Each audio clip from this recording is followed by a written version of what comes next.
Right guys, I'm back in the van. That's the control panel that was on the front of the heater when I got it. Now I know you can get extension cables for it, but to be honest it's actually quite an easy job to do yourself. I've actually soldered an extension cable into it. Works absolutely perfect.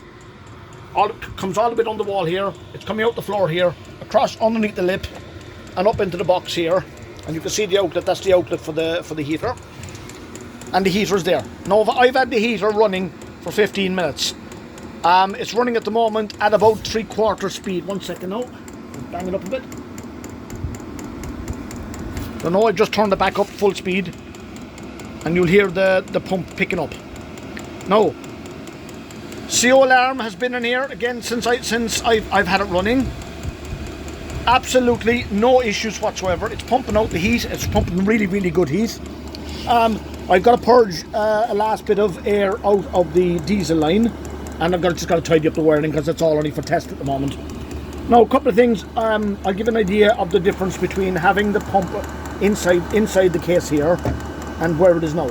All it takes literally is just that.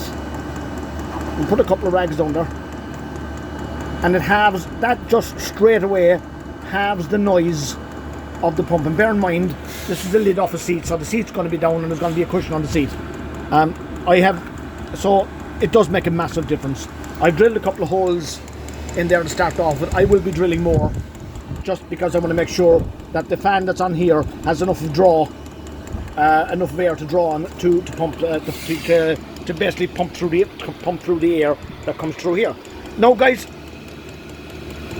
it runs perfect. So what more can I say? No COs, loads of heat, no issues other than the quieting down the pump. Happy days. Okay, see you later guys, bye bye.